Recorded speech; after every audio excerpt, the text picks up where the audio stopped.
From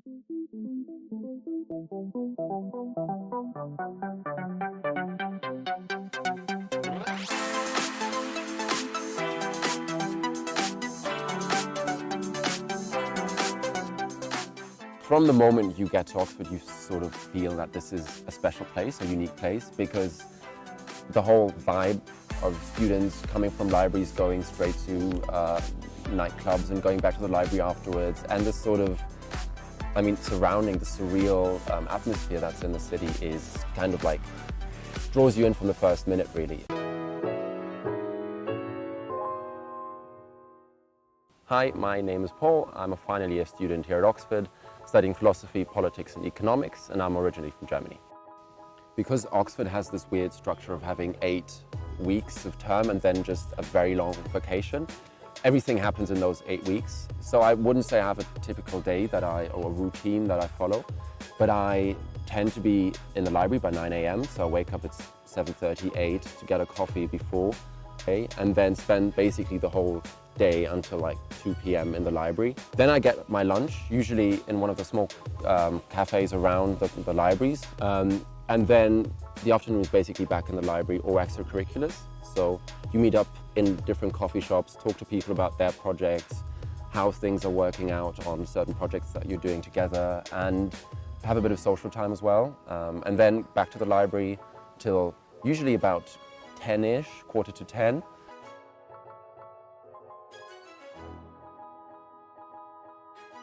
I wanted to bring you guys to this spot because it's where I spend most of my time at Oxford, and definitely the best bit of my time in Oxford. It's the Ratcliffe camera behind us, which is officially a history faculty library, but it's part of the bigger network of the Bodleian Library, which is Oxford's central library, and it's definitely the space I spent the most time reading books, freaking out about essays that I had to hand in the next morning, and meeting friends. So definitely this was the spot I enjoyed most in my time. I might be a bit of a sort of super academic, whatever, really boring person, but what I really enjoyed most was having a stack of books and a lot of time, and knowing I would have to write something about this, make up my own mind about this. It's kind of daunting because you see all these big names and you're a bit intimidated by the whole situation, but knowing that you can do it and that you can actually say something interesting about this was the greatest experience. In my 3rd year, I started taking a paper on Aristotle's Nicomachean Ethics and discovered that the tutor was actually a name that I'd read 100 times on my reading lists for Plato and other papers. And he happened to be one of the biggest persons in ancient philosophy, Dominic Scott. And it was at first intimidating to write papers and know he's going to read them properly. And he did read them very rigorously and made comments about my grammar, a lot of them, and it was very scary at first, but I really started to love that paper and love that course because I really felt like I was taken serious by someone who's extremely well known on the field and who's extremely capable, who's now really interested in what I'm saying. And yeah, it's a scary experience, but it's also great to know that you've really done something worthwhile once you get out of your tutorial. The tutorial situation that you have one professor and one student in a room discussing one topic for a whole hour is something that's completely unique, I think, to Oxford and Cambridge maybe. Having studied PPE here for 3 years, I think what it's really about is, on the one hand, the sort of the theoretical, rigorous knowledge that you learn throughout the course, but also the sort of practical, the histories of conflicts or the histories of current affairs. Alongside that, I've also been doing a journal called the Journal of Interrupted Studies, which I started with my good friend and housemate Mark Barclay, which basically tries to publish articles by academics at risk, refugee academics who had to leave their home, their countries, because of war, because of climate change, for various reasons, and who want to continue publishing their work because that's what they do for a living, but can't finish articles. And what we do is we try and publish them and thereby create a platform for these academics to highlight the potential they have, the academic integrity, the knowledge that's actually coming to Europe as well throughout the migration crisis, but also to highlight on the other side that a lot of these academics cannot continue their work because of legal restrictions or because universities are quite slow in integrating them. And that project has been very important for me personally because it's more than just a sort of academic interest. It's actually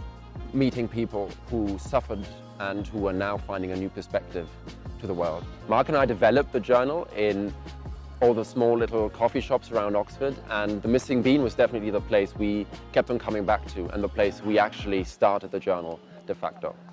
Having the Oxford name on the cover of the journal definitely helped us a lot with the project because it meant that people who found out about the project took it to be much more credible than they would have probably taken a standard undergraduate journal, and that definitely helped. It also meant for Mark and I that we wouldn't have started the journal, I guess, without the support of Oxford University in the first place.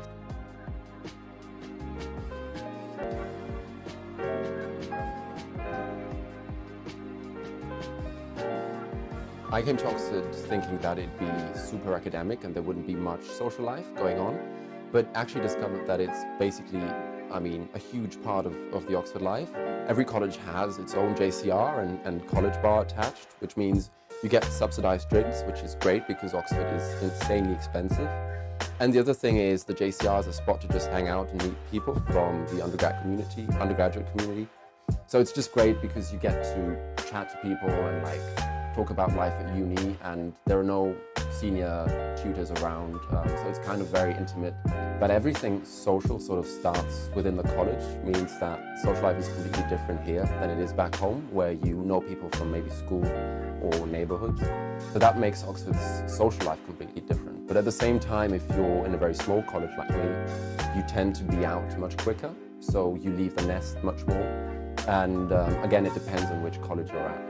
After you finish your last exam, once you're done with your degree, basically, you walk out of examination schools in your whole fuss black tie outfit, a white tie actually, and you're trashed, which means people throw everything they can find at you basically, from a shaving foam to confetti to, obscene things like food and anything. So you're just completely trashed and in a disgusting state. But then you jump into the river and it all kind of disappears and you're back sort of to normal life out of the uni experience. And then you have 2 weeks or 3 weeks remaining at Oxford in which loads of crazy things happen. You go hunting, driving around on boats on the river.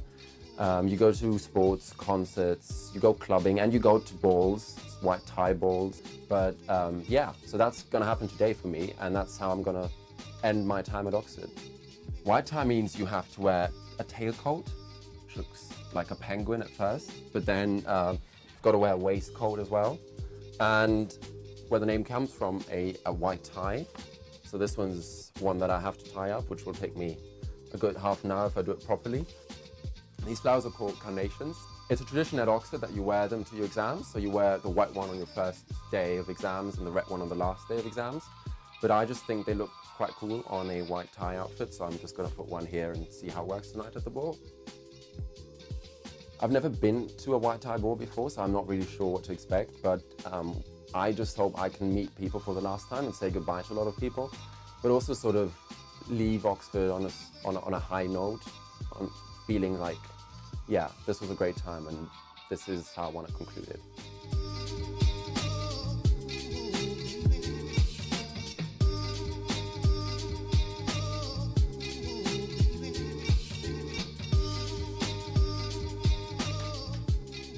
I hope you enjoyed this video, but if you want to find out more about the top universities of the world, subscribe to Crimson Education.